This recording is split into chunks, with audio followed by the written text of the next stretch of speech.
How you doing? Very well, thanks. Good. I'll find out in a minute. Go ahead.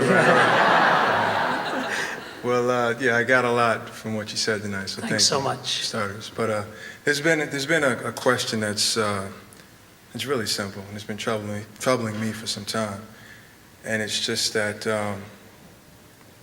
for God to be the Creator, your Father, your friend, is He at all concerned about your happiness? Great question.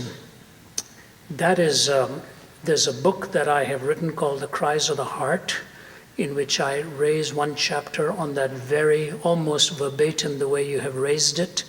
And it comes from the mouth of Job. And it also comes in the New Testament, where the person talks about one being born blind, Does God really feel? There is such a thing as the theologians will talk about the passivity of God, that somehow God is distant in his feeling response to you and me, and whether he is concerned about what happens in this world. I would suggest to you that if you're able to pick that up, go through it in detail, but let me respond as briefly as I can and somehow touch the nerve of your question. It is this, that when we use language, we use it in three ways. Thomas Aquinas reminded us of this. We use language univocally, we use language equivocally, we use language analogically. Let me explain the terms. When we use language univocally, we are meaning the same thing when we use the word in two different sentences. If I say that I love you, and I say my brother loves you too, you will understand the word to basically mean the same thing. You won't start probing it unless you have questions of the way that has been expressed. You're not going to say, I wonder if these mean two different things. No, it's a univocal usage, one-on-one. Now, an equivocal use of the same illustration would be something like this, as I've illustrated before. If you ask me, are you a good tennis player? And I say yes. And a few hours later, you're on a plane and somebody's sitting next to you. You say, what's your name? And he says, I'm Roger Federer. And you say, what do you do for a living, sir? He says, I play tennis. And you say, are you a good player, Mr. Federer? And he says, yes, I'm a good player. You'd make a huge mistake in saying, I think you need to play Ravi Z, because he also says he's a good player. It's the same word, but a completely different context. And so it's a different context, giving it a whole new meaning of what it means to be a good tennis player. So you use it univocally, you use it equivocally, but then you also use it analogically. When I tell you that God loves you, and then I tell you I love you, it's the same word, but it has a different implication.